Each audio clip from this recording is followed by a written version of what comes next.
കൊച്ചി കോർപ്പറേഷനിൽ മേയർ വനിതയാകുമെന്ന് ഉറപ്പിച്ചതോടെ ആരാകും ഇനി മൂന്നാമത്തെ വനിതാ മേയർ എന്നതാണ് ചോദ്യം. പുതിയ മേയർ ചുമതലയേൽക്കുമ്പോൾ പ്രൗഢി ഇത്തിരി കൂടുതലായിരിക്കും.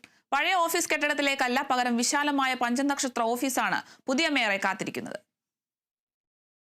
2005 സ്വതന്ത്ര സ്ഥാനാർത്ഥിയായി എത്തിയ മേഴ്സി വില്യംസ് ആയിരുന്നു കൊച്ചിയുടെ ആദ്യ വനിതാ മേയർ. സെന്റ് തെരേസസ് കോളേജിലെ അധ്യാപികയായി വിരമിച്ച പ്രൊഫസർ മേഴ്സി വില്യംസിനെ സ്വതന്ത്ര സ്ഥാനാർത്ഥിയായി മത്സരിപ്പിച്ചാണ് ഇടതുമുന്നണി കൊച്ചിയുടെ ആദ്യ വനിതാ മേയറെ കണ്ടെത്തിയത്.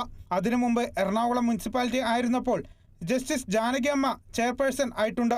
പിന്നീട് 2015 കോൺഗ്രസിലെ സൗമിനി ജെയിൻ രണ്ടാമത്തെ വനിതാ മേയറായി. ഇത്തവണ വീണ്ടും വനിതാ മേയർ വരുമ്പോൾ ആരാകും കൊച്ചിയുടെ മൂന്നാമത്തെ വനിതാ മേയർ എന്നാണ് കാത്തിരിക്കുന്നത്.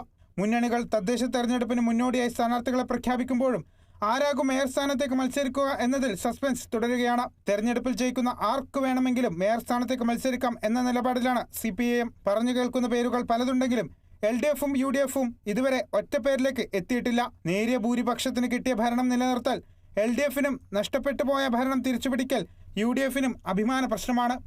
അതുകൊണ്ട് തന്നെ മേയർ സ്ഥാനത്തേക്ക് ആരെന്ന ചോദ്യത്തിന് ഉത്തരം കണ്ടെത്താൻ അത്രയേറെ ശ്രമകരമായിരിക്കുമെന്ന് ഉറപ്പാണ്. Kerala vision news, Kochi.